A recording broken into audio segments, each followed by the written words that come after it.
Então, o próximo apresentador vai ser o nosso colega de comissão organizadora, né, o Dr. Paulo Trevisoli, da Universidade Federal de Minas Gerais.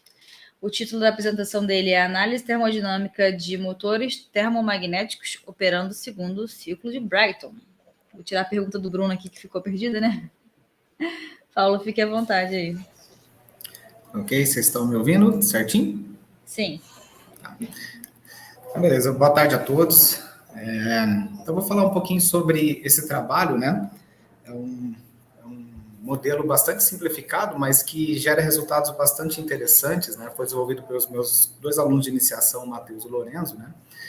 Então, é um modelo simples, mas os resultados são bastante interessantes aqui para análises iniciais de motores, né? Bom, o que o nosso laboratório está dedicado aqui, né? Todo mundo sabe que a questão de reaproveitamento de energia, né? Todos os sistemas, processos, equipamentos industriais, geralmente tem algum tipo de rejeito térmico, né? E esse rejeito térmico pode estar disponível em diferentes temperaturas, né? Sendo o pior tipo de rejeito térmico esse rejeito a baixa temperatura, com temperaturas abaixo de 230 graus Celsius. São rejeitos térmicos que a gente chama de low grade, né? E por que eles são os mais complicados? Porque conseguir reaproveitar rejeitos nessa temperatura, geralmente a gente desenvolve ciclos termodinâmicos com baixa eficiência. Então, para isso, a gente emprega diferentes tecnologias que podem ser utilizadas, né, para estabelecer o que a gente chama de energy harvesting, né, para, então, reaproveitamento de energia. E os motores termomagnéticos, né, por eles terem rendimento baixo, eles devem ser aplicados para aplicações, né, em reaproveitamento de energia térmica, especialmente para essa faixa de rejeitos do tipo low grade. Então, por isso que a gente estuda, né, esses motores e também a gente aplica esses motores para reaproveitamento desse tipo de rejeito. Para entender aqui o motorzinho, né, aqui tem um esqueminha aqui de um motor que eu vou explicar rapidamente. Primeiramente, eu introduzo a questão da força magnética, né? A força magnética ela vai ser dependente da massa do material magnético utilizado, né? Então, quanto maior a massa, maior é a força. A magnetização ela é dependente do campo magnético, então, quanto maior for o campo magnético gerado, também vai ser maior a força magnética. E também nós precisamos estabelecer um gradiente de campo magnético, que ele que vai atuar como um driving force, né, para movimentar esse material para o centro do campo magnético, né? Então aqui, se a gente olhar a figura A, nós temos um sistema onde nós temos o material magnético, né, o circuito magnético, e esse material magnético está acoplado a uma mola. Então, observe primeiramente que esse material, ele nunca vai estar numa região de campo zero, ele sempre tem que estar numa região de campo residual. Para quê? Para que eu possa estabelecer esse gradiente e esse material, eventualmente, ir para o centro do ímã. Além disso, né, eu vou falar bastante em relação a equilíbrio de forças, né? Então, sempre vai haver uma comparação entre a força magnética do material com a força da mola, e ela que vai estabelecer, né, essa comparação, esse equilíbrio de forças, a comparação entre forças, é que vai estabelecer se o material vai estar na posição da figura A ou na posição da figura C. Então, como que funcionaria esse motor, né?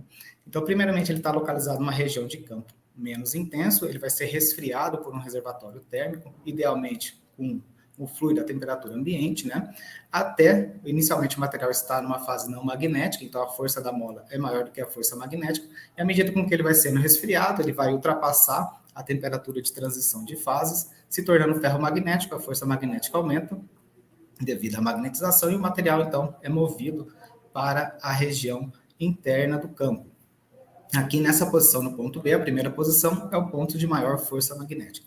Nesse ponto agora, nós passamos a utilizar o rejeito térmico, né, para aquecer o material, né? Então, é aqui que entra a fonte térmica do rejeito térmico para aquecer o material, até que a fase paramagnética retorne, a força da mola se torne novamente maior do que a força magnética, e aí, no caso aqui desse sistema, a mola removeria o material de dentro do campo.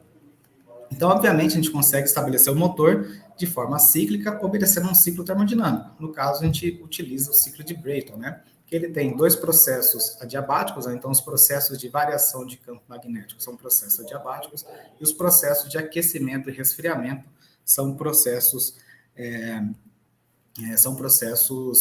a isocampo magnético. Então, por que a gente desenvolveu esse modelo simplificado, né? Porque no projeto de um motor, a gente sempre tem diversos parâmetros para considerar. Então, qual a intensidade de campo que a gente pode utilizar, como se dá o gradiente de campo, as temperaturas dos reservatórios, que material utilizar. E, além disso, a gente tem a motivação, né, a perspectiva de utilizar os materiais com transição de primeira ordem, porque eles têm essa transição de fases mais brusca, então a gente conseguiria operar com delta-T's menores, e também uma elevada magnetização, né, o que potencializaria o desenvolvimento de motores com maiores forças. Então, o objetivo do trabalho, né, é desenvolver esse modelo termodinâmico simples para avaliar o desempenho de diferentes materiais e também o impacto de perdas. O modelo é bastante simplificado, como eu já comentei. Então, a gente tem aqui o ciclo de Brayton, né? Então, nós temos as condições de temperatura dos reservatórios, temos as condições de entrada de campo baixo e campo alto, né? Utilizamos aqui a primeira lei da termodinâmica, e o trabalho líquido é calculado basicamente por essas integrações, né? Que seria o equivalente a essa área vermelha A1. E também conseguimos calcular a quantidade de calor que é fornecida para o material, e com isso estabelecer uma equação para o rendimento de primeira lei da termodinâmica, um rendimento de Carnot e também um rendimento de segunda lei da termodinâmica.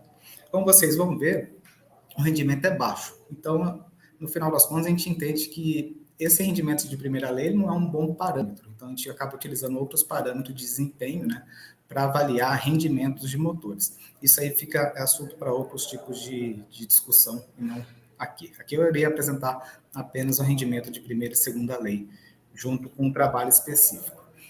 Nessa versão desses resultados, né, nessa versão do modelo para esses resultados, a gente utiliza o gadolínio. Podemos utilizar propriedades experimentais, ou no caso, a gente usou resultados teóricos para obter calor específico, entropia e magnetização. Nós implementamos perdas por desmagnetização por meio desse modelo, que é bastante conhecido da literatura, né? E também implementamos outras duas perdas, né? Uma perda por variações de campo não adiabáticos, né? Então aqueles processos adiabáticos seria um processo sujeito a uma troca de calor com o ambiente externo, que é modelada por essa equação de transferência de calor. E também temos uma condição de não equilíbrio térmico, que eu vou explicar um pouquinho mais adiante, tá? Eu prefiro explicar mais próximo dos resultados, que é modelado por essa outra equação de transferência de calor. Então, acaba que o modelo é um modelo termodinâmico e tem alguns enlaços aí com transferência de calor. E a implementação computacional, né, ela foi feita em Python. Os resultados aqui apresentados, eles usam um campo mínimo de meio Tesla, campo máximo de 1,5. A temperatura do reservatório frio, ele está na faixa de 270 a 290 Kelvin. O reservatório quente de 295, aqui está Celsius, desculpa, é Kelvin, né? 295 Kelvin a 320 Kelvin, estabelecendo aqui deltas T mínimo de 5 até máximo de 50 graus Celsius. E nós podemos implementar as perdas ou simular o ciclo ideal. Então, um primeiro resultado aqui que é bem interessante de apresentar é o impacto da perda por fator de desmagnetização. Então, tem o diagrama TS, né? A gente estabeleceu aqui o ciclo de Brayton, né? Esse mais externo aqui seria o ciclo sem nenhuma perda, né? Com o fator de desmagnetização 0. Esse aqui já com fator de desmagnetização 0,1 e esse vermelho com fator de desmagnetização 0,9. Então, fica bem claro aqui nessa figura o impacto, né, do fator de desmagnetização sobre o ciclo termodinâmico. Então, passando agora para os resultados, o primeiro resultado é do ciclo ideal. Então, essa imagem, ela ilustra todos os ciclos de Brayton que são estabelecidos nas condições apresentadas, né? Não temos nenhuma perda. Com isso, a gente consegue calcular o trabalho específico, né, em joules por quilograma. Então, temos essas curvas, né, em que o trabalho, os maiores valores de trabalho específico ficaram da ordem de 90 joules por quilograma e são obtidos por maior ΔT, né? Então, quanto menor a temperatura do reservatório frio e maior a temperatura do reservatório quente, maior é a área interna do diagrama, e com isso a gente tem os maiores trabalhos. Já o rendimento de primeira lei, né, ele já não tem esse comportamento, né? Nem sempre os maiores trabalhos vão ter o maior rendimento. E o rendimento de primeira lei, como eu destaco, o rendimento é muito baixo, né? Por isso que a gente não vai usar um combustível, né, como uma fonte primária de energia para operar o motor desse, né? Não teria nenhum sentido, né, do ponto de vista de eficiência energética. Então, o correto seria aplicar como um rejeito térmico como fonte de calor. E os rendimentos são bem baixos, mas o interessante aqui é que o rendimento foi maior, né?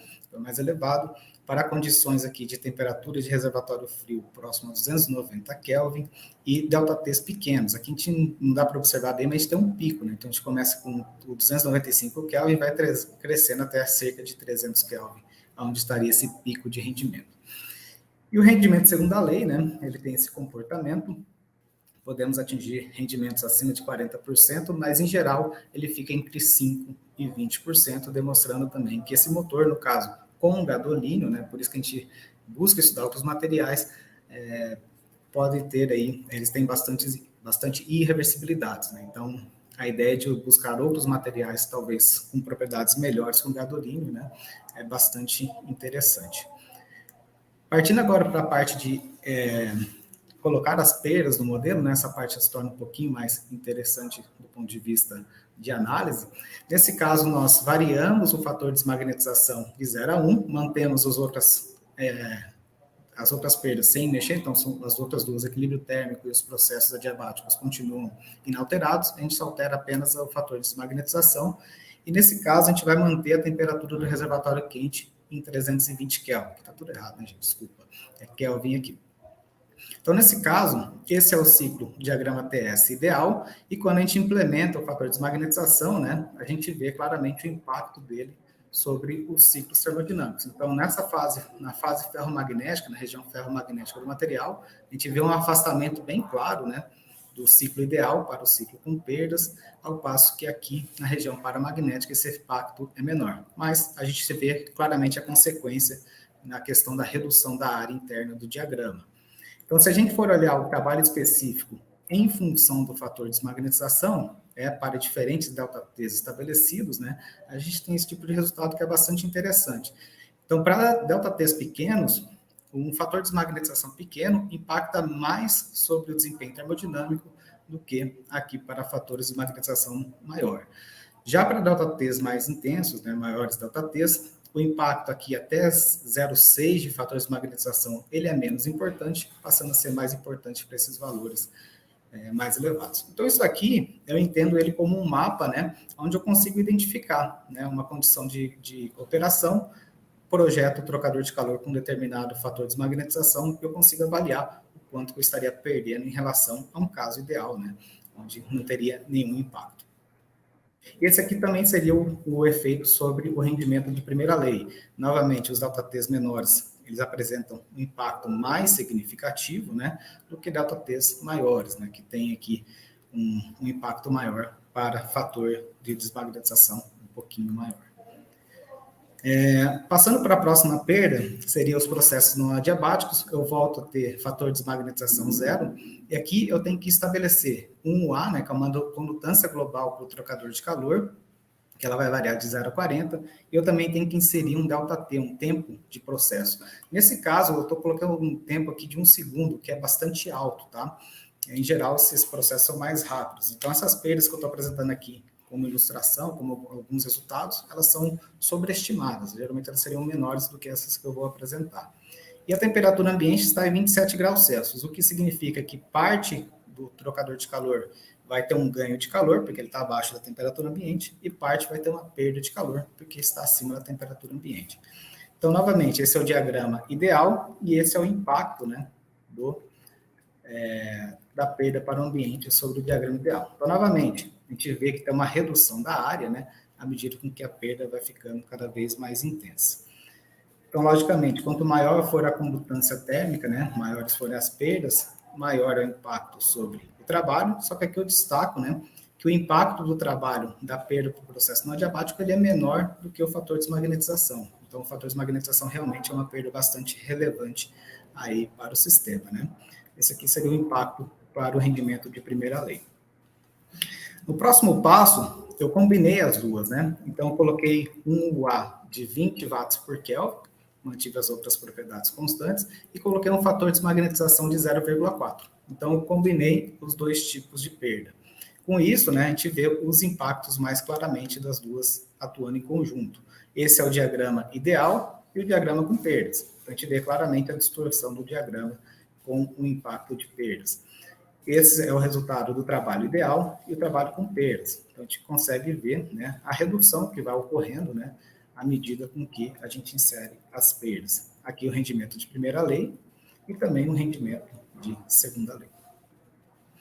Passando agora para a parte final, né, que seria a parte do não equilíbrio térmico. O que seria esse não equilíbrio térmico? Então, no projeto do motor, eu vou estabelecer uma temperatura de reservatório frio, outra de reservatório quente. Só que dependendo, por exemplo, do sistema, então, vamos supor, eu tenho uma mola com determinado K. Então, quando o material atingir uma certa temperatura e a força magnética for maior que a força da mola, o material vai se deslocar para a região de campo, independente de entrar em equilíbrio térmico com o reservatório. Então, nesse caso, a gente tenta simular exatamente isso, a questão da gente não necessariamente atingir o equilíbrio térmico.